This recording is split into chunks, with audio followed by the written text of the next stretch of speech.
श्री स्वामी समर्थ, जय जय स्वामी समर्थ। स्वामींचं नाव घेऊन आजच्या ह्या नवीन व्हिडिओला सुरुवात करते। ज्योतिषशास्त्रानुसार सर्व 27 नक्षत्रांमध्ये पुष्य नक्षत्र श्रेष्ठ मानलं जातं। पुष्य हा सर्व दुष्टांचा नाशक आहे। लग्नाशिवाय इतर कोणतेही काम सुरू करायचे असेल तर पुष्य नक्षत्र हा सर्वोत्तम मुहूर्तापैकी एक आहे। अभिजित मुहूर्त हा नारायणाच्या चक्र सुदर्शना इतका शक्तिशाली असल्याचे म्हटले जाते।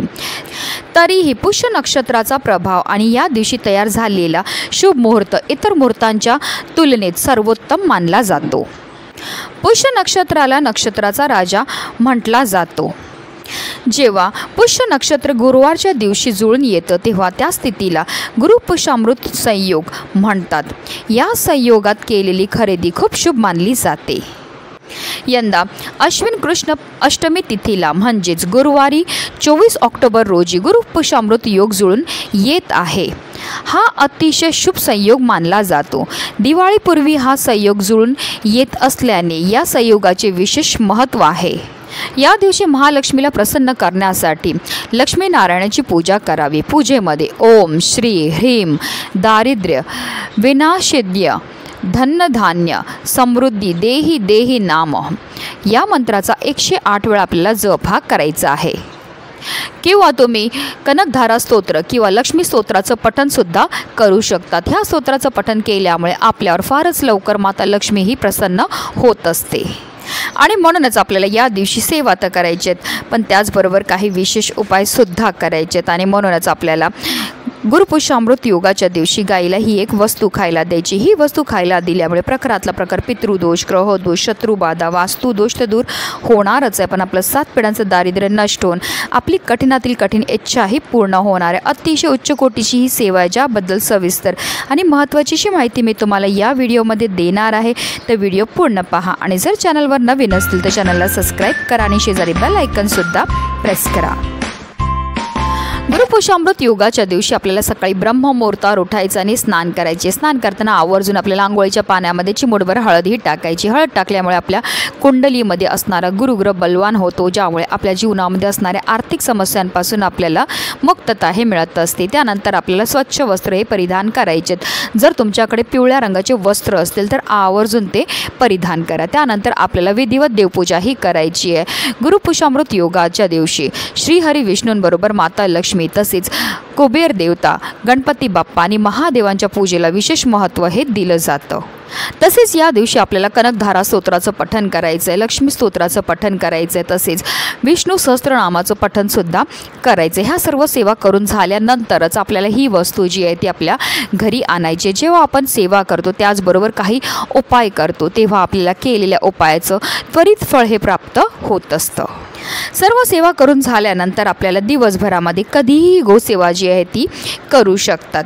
तर आपल्याला काय करायचं, घरामध्ये सगळ्यात पहिली पोळी जी आहे ती आपल्याला गाईकरता तयार करायचं। तर आपल्याला काय करायचं, कणकेला घट्ट मळायचं। मळताना त्यामध्ये आवर्जून आपल्याला चिमूटभर हळद ही टाकायची। हळद टाकल्यामुळे आपल्या कुंडलीमध्ये असणारा गुरुग्रह हा बलवान होतो, ज्यामुळे आपल्या जीवनामध्ये असणारी जी आर्थिक समस्या त्यापासून आपल्याला मुक्तता ही मिळत असते। आणि गुरुपुष्यामृत योगाच्या दिवशी हळदीला अनन्यसाधारण असं महत्त्व आहे।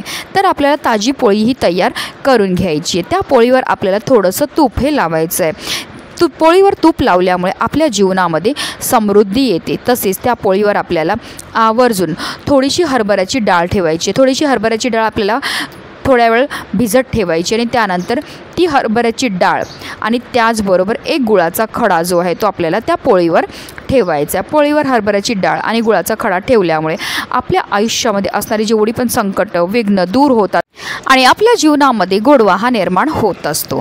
तर अशी ही पोळी आपल्याला तयार करायची आणि आपल्याला जायचं आहे गाईजवळ। आता गाय जर तुमच्या घरी असेल तर ही गोसेवा तुम्ही घरच्या घरी करू शकतात किंवा तुम्ही एखाद्या गोठ्यात जाऊ शकतात, गोशालेमध्ये जाऊ शकतात किंवा वाटेत कुठेही तुम्हाला गाय ही भेटणार आहे। गाईजवळ गेल्यावर तुम्हाला सर्वप्रथम तिच्या दोन्ही पायावर पाणी हे अर्पण करून घ्यायचं आहे। त्यानंतर आपल्याला तिला हळद कुंकू अक्षदा लावून घ्यायचे आहेत आणि त्यानंतर तिची आरती ही करून घ्यायची आहे। त्यानंतर ही जी पोळी पोळी आहे ती आपल्या हातामध्ये आपल्याला घ्यायची आहे आणि आपल्या हातातनं ही पोळी जी आहे ती गाईला खायला द्यायची आहे.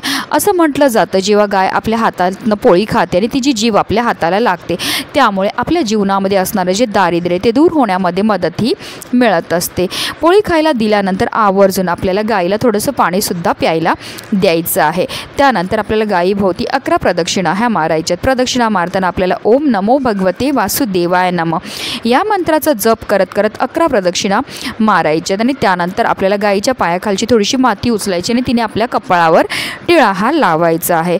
कारण जो मनुष्य गाईला हाताचा स्पर्श करून प्रदक्षिणा करतो तसेच तिच्या चरणाखालील धूळ आपल्या मस्तकी लावतो त्याला पृथ्वी प्रदक्षिणेचे व सर्व तीर्थांमध्ये स्नान केल्याचे पुण्य हे प्राप्त होत असतं.